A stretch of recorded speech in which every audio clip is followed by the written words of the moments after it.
Mm, Bueno, vamos a trabajar ahora la sesión 3 del curso Historia 6, Kant y el idealismo alemán, comenzando por la introducción a la crítica de la razón pura.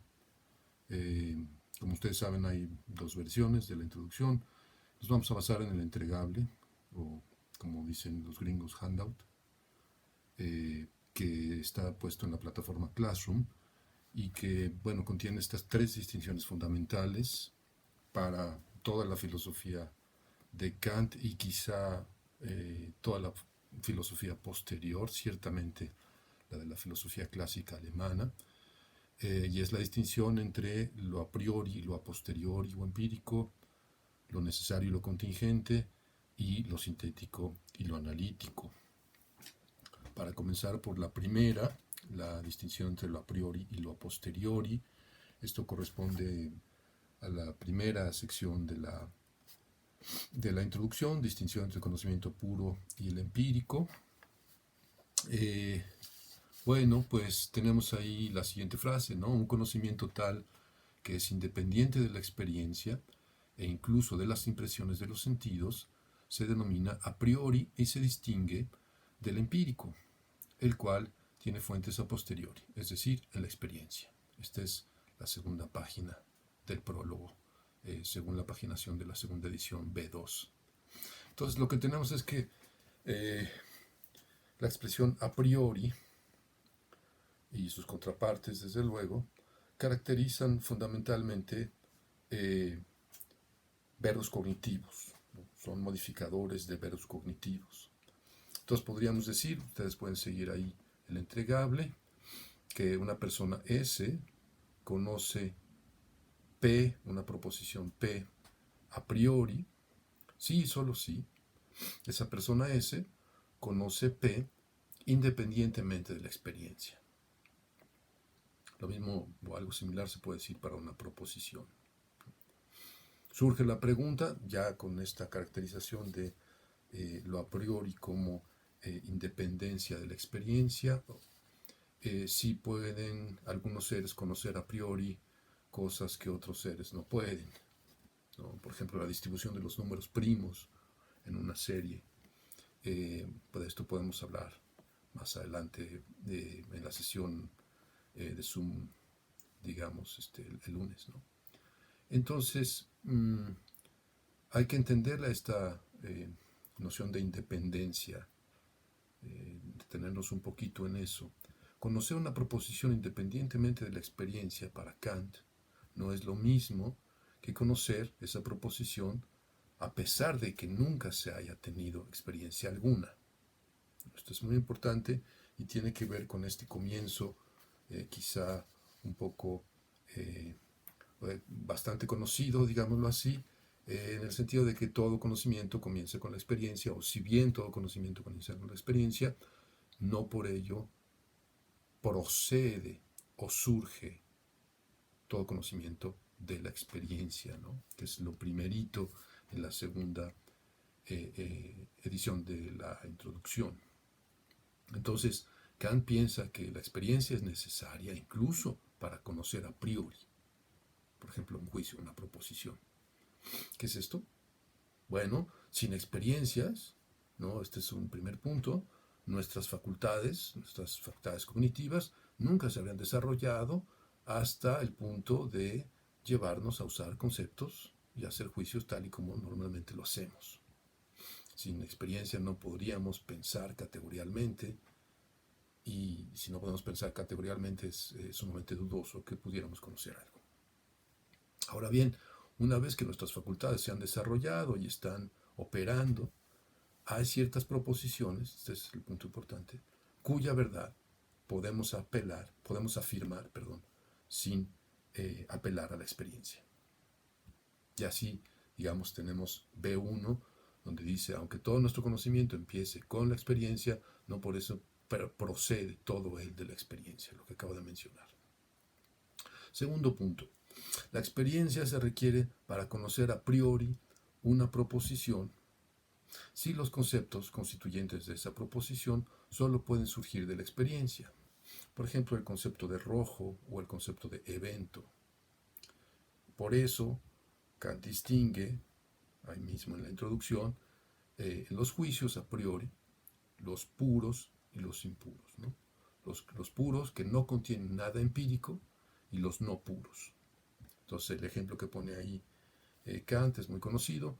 Toda alteración o todo evento tiene una causa. Bueno, ahí el concepto de evento, pues lo necesitamos de la experiencia, ¿no? Lo requerimos extraer de la experiencia. Entonces, por lo tanto, no es un juicio a priori puro, ¿no? De esos que dice Kant que es absolutamente independiente de la experiencia, ¿no?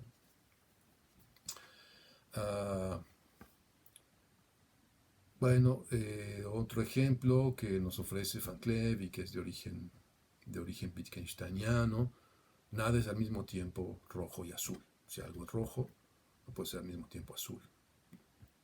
Ahí pues el concepto de rojo y el concepto de azul, bueno, pues tenemos de alguna o de otra manera, ¿no? La teoría de los colores, la percepción, algo muy interesante en filosofía, pero en todo caso, digamos, son conceptos que provienen de la experiencia, ¿no? Y que sin embargo no conforman una proposición, digamos, cuya verdad no depende de la experiencia. Otro ejemplo es el de prolegómenos: el oro es un metal amarillo. Y esto es un ejemplo de juicio analítico, ya veremos en un momento, a pesar de que solo tiene conceptos empíricos. Bien, esto último va a ser importante y hay una apelación, una referencia que se puede hacer a nada menos que a Frege en los fundamentos de la aritmética. Si recordamos nuestro análisis tripartita del conocimiento, digamos, esto viene, por ejemplo, entre nosotros muy bien explicado en el texto de Luis Villoro, Creer, Saber, Conocer, ¿no? Donde se dice, ¿no? El conocimiento, y viene desde luego de la tradición clásica, de Platón, de Teteto, ¿no? Entender el conocimiento como creencia verdadera y justificada, ¿no? Y hay muchas cosas interesantes. La epistemología, digamos, nace de este tipo de análisis tripartita, dándole muchas vueltas: si son las únicas condiciones, si no son las únicas condiciones, si hay, digamos, en la condición de justificación algún problema, o tenemos los ejemplos, los contraejemplos Gettier, ¿no? Que es una contribución genial a la epistemología y a la filosofía, que son 3 paginitas donde da contraejemplos, y que transformó completamente la manera de ver este análisis tripartita. Eso también está en Luis Villoro, grande Luis Villoro. Pues bien, entonces ahí tenemos que la experiencia se requeriría para la primera condición, ¿no? Para la posesión de creencias, ¿no? Creo que P. Pero no para la tercera, para la justificación. Este sería el punto. Si la experiencia no es necesaria para una justificación adecuada de la creencia, entonces podemos decir que aquella creencia cuya justificación no requiere de la experiencia constituye un conocimiento a priori, ¿no? Esto es interesante y es importante. Vale la pena citar este pasaje de los fundamentos de la aritmética de Gottlieb Frege. Y dice Frege: cuando clasificamos una proposición como a priori, esto no es un juicio acerca de las condiciones psicológicas, fisiológicas y físicas que han hecho posible para nosotros formar el contenido de nuestra proposición en la conciencia. Tampoco es un juicio acerca del modo en el que alguna otra persona ha llegado a creer que es verdadera. Más bien, es un juicio acerca del fundamento último sobre el que descansa la justificación para tenerla por verdadera. Bien, pasamos a la segunda distinción: necesario y contingente. Se relaciona no con cómo se conoce una proposición, sino con la verdad, con el modo y manera en que la proposición es verdadera. Entre todas las cosas que reconocemos verdaderas, ¿no?, hay muchas que podrían no haber sido verdad. Que las piedras caen cuando se les suelta en el vacío, que el sol brilla cada día, etcétera, etcétera. Todas estas son verdades contingentes en el sentido de que lo que enuncian podría haber sido de otra manera, ¿no? Otras leyes, ¿no?, gravitacionales, ¿no? Fuera de ciertos campos gravitacionales, las piedras simplemente no caen. En otra condición de rotación de los planetas, quizá en otros sistemas, el Sol no brillaría como brilla ahora, ¿no? Entonces son verdades que son contingentes porque, bueno, pues lo que enuncian podría haber sido de otra manera. Pero la tradición moderna y quizá anterior también distingue otro tipo de verdades, ¿no? Busca otro tipo de verdades que llaman necesarias, ¿no? Por ejemplo, relevante Leibniz aquí por su conexión con Kant. Leibniz hablaba ciertamente de verdades necesarias, como ustedes quizás sepan, ¿no? Entonces, ¿de qué estamos hablando? Bueno, pues a veces se habla de las matemáticas como de verdades necesarias, ¿no? Que 7 más 5 es igual a 12, o que una cosa no tiene y no tiene al mismo tiempo una cierta propiedad. Esas son verdades necesarias. Ahí tienen ustedes en el handout todo lo que, las maneras en las que se puede enunciar esto, ¿no? P no podría haber sido falsa, o también P se sostiene en todo mundo posible, y hay otras, ¿no? Tiene que ser verdad, ¿no? No solo verdad, sino que tiene que ser verdad. O, para ser más técnico y para ser más preciso, la, digamos, descripción adecuada, canónica, digámoslo así, de la necesidad es que es imposible lo contrario de P, ¿no?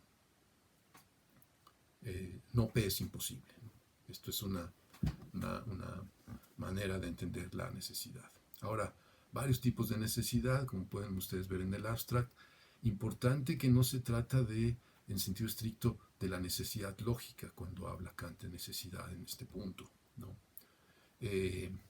Entonces, podríamos hablar de un sentido más bien, sentido amplio, un sentido lógico amplio de esta necesidad, en oposición a un sentido meramente físico, por ejemplo, la necesidad con la que las piedras caen, dadas, desde luego, las leyes de la naturaleza, ¿no?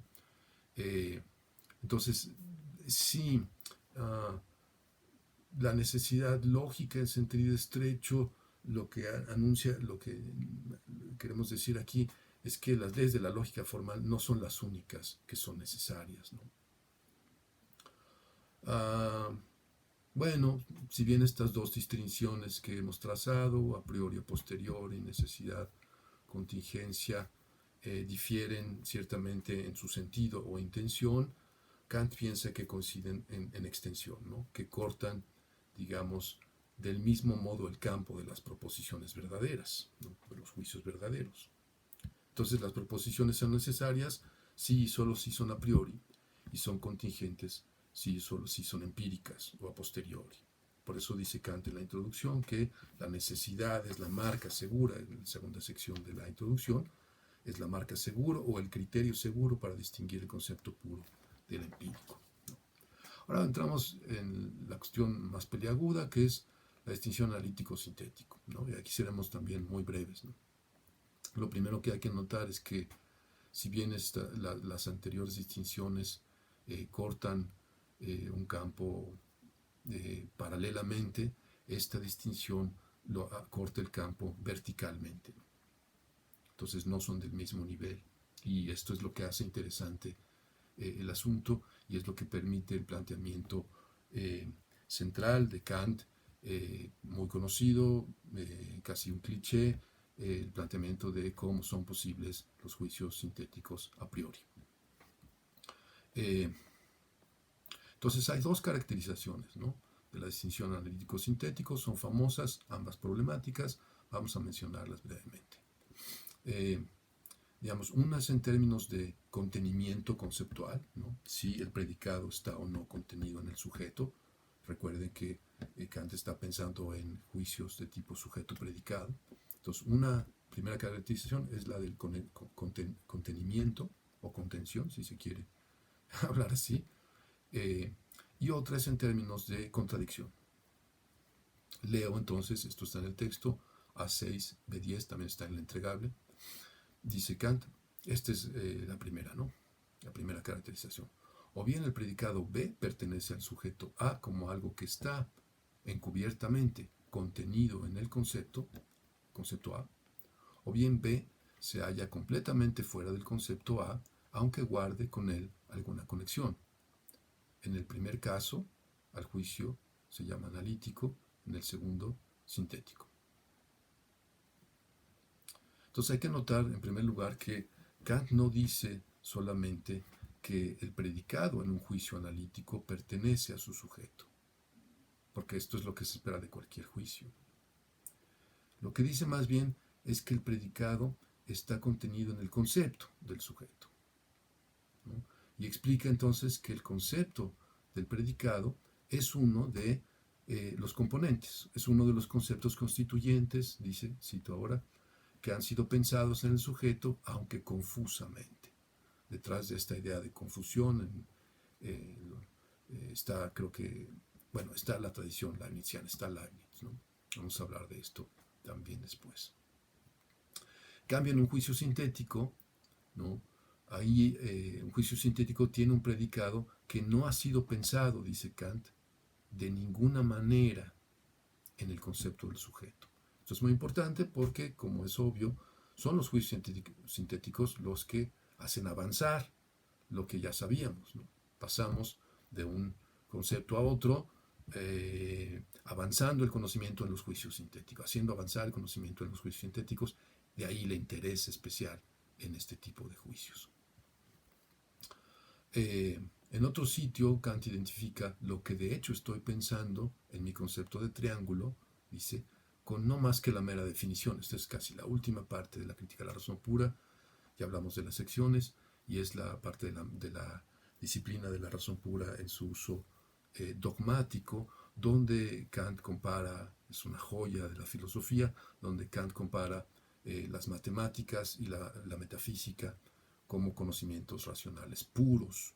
Uno procede solo por conceptos, es decir, la metafísica, y el otro procede por construcción de conceptos, es decir, la matemática. Y en ese contexto es que dice esta frase, ¿no?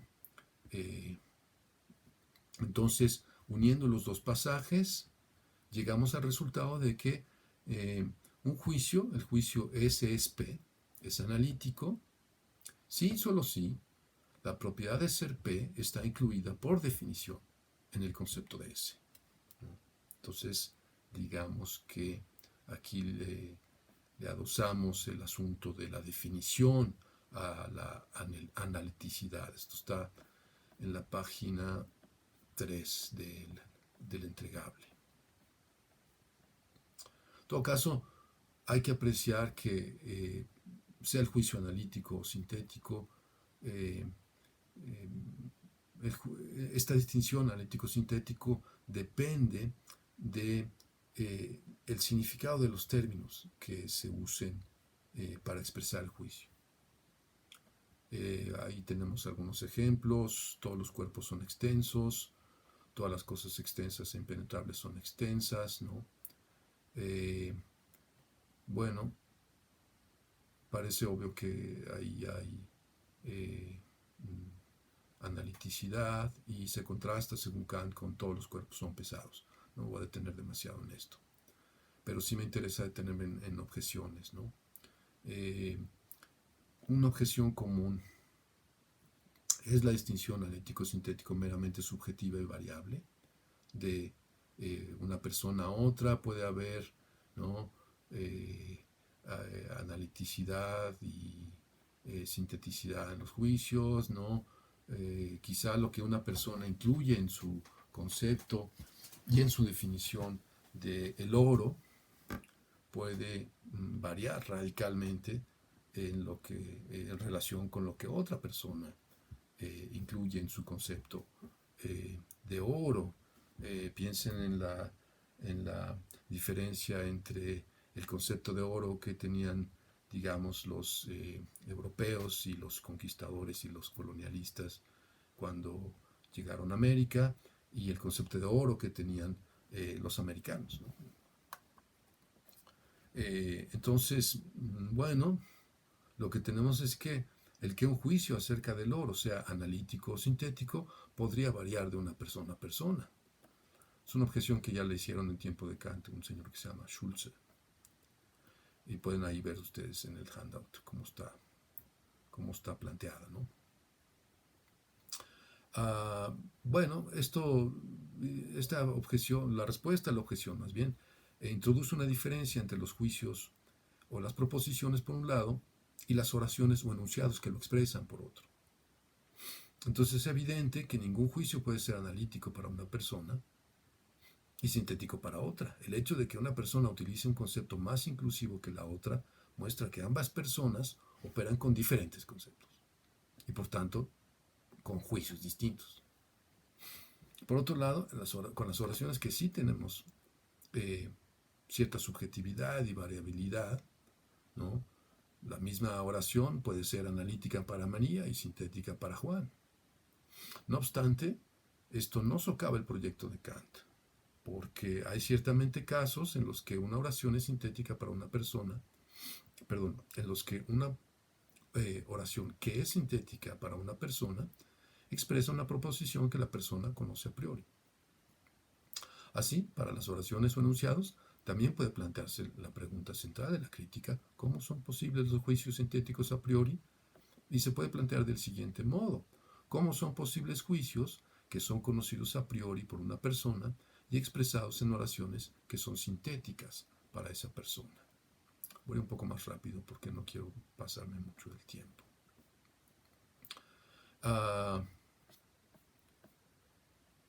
Vamos a entrar ahora a la caracterización de la contradicción. Hay otra objeción, pero esa la podemos abordar en otro momento. La tienen ustedes en su handout también, en la página 4. Perdón, en su entregable. Entonces vamos a la caracterización de la contradicción. Entonces en B12 hay primer atisbo de ella, cuando Kant habla de extraer el predicado de extensión del concepto de cuerpo, dice según el principio de contradicción. Y más adelante en la crítica, ¿no?, en un pasaje que corresponde a la analítica a la analítica de los conceptos, específicamente a la deducción trascendental, Kant indica que la verdad de cualquier juicio analítico, cito, puede conocerse apropiadamente según el principio de contradicción. Esto es A151, B190. Y hay otros lugares donde Kant habla de esto. Entonces sugiere esto la siguiente caracterización de un juicio analítico: A es analítico si y solo si no A es una contradicción. Pero, ¿qué es una contradicción? Muchas contradicciones putativas o presuntas no son formales, no son contradicciones oficiales en el sentido duro de que tienen la forma lógica P y no P, que es lo que asociamos, ¿no?, con la contradicción formal. Si decimos que un juicio es analítico solo si su negación es una contradicción formal, lo único que contará como analítico será el principio de contradicción mismo y sus instancias. Y estas solo contarán como analíticas en la medida en que con la ayuda de la regla podemos extraer la doble negación de una contradicción asumiendo esta regla, ¿no? Entonces piénsese en este ejemplo paradigmático, hecho paradigmático entre otros por William Van Orman Quine: todos los solteros son casados.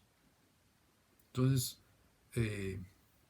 esta proposición tiene un opuesto, no parece tener un opuesto que sea contradictorio en el sentido formal.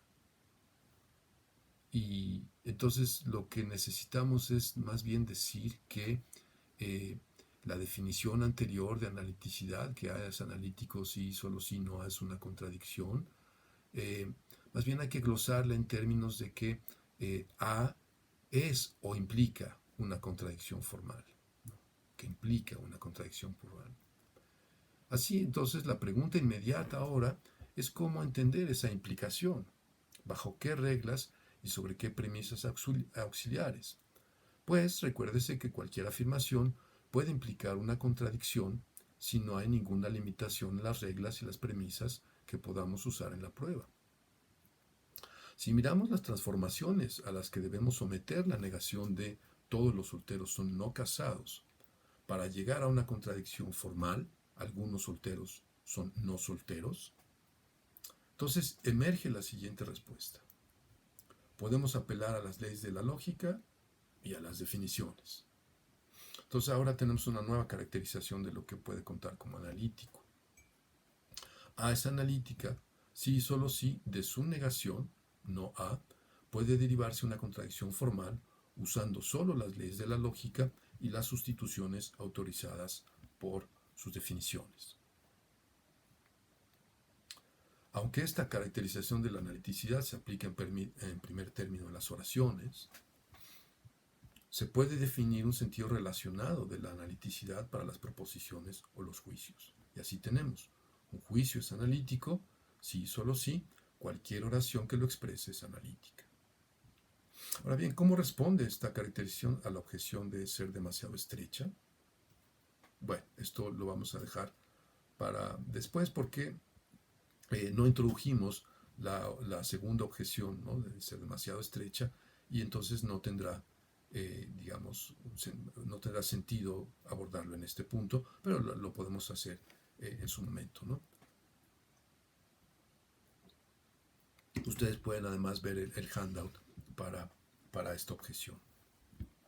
Vayamos pues ya terminando. Los juicios sintéticos a priori.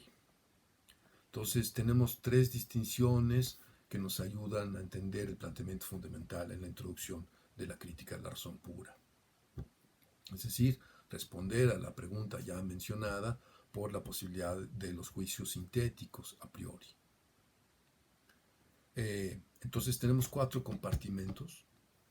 Noten ustedes, esto también está en el entregable. Sintéticos a posteriori, ¿no? Estos 4 compartimentos para cortar los juicios, ¿no?, la clasificación de los juicios en Kant.